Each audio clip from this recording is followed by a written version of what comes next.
Hello guys, good to have you back for another video. So to reset my car. In today's video I'm going to show you how you can reset the service indicator of a Peugeot Expert 2014.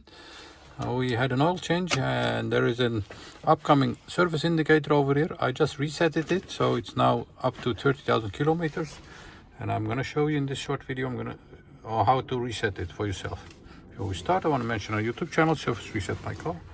Have a look at the channel for more than 500 other videos on how to reset different model cars. Some tips and tricks about cars. Use the comment area if you have any questions and I'll get back to you as soon as possible.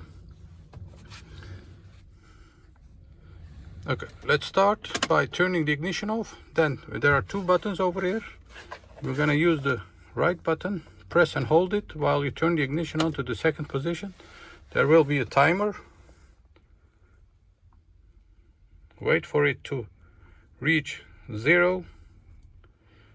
And when it reaches 0, you can let go the button, turn the ignition off, turn back on the ignition, and you will see for yourself that the indicator will pop up to 30 or 20,000 kilometers and won't show up when you start the car. That was it for this video. Don't forget to subscribe. Give us a thumbs up if you like our videos, and hope to see you next time with another video. Stay safe, take care, bye bye.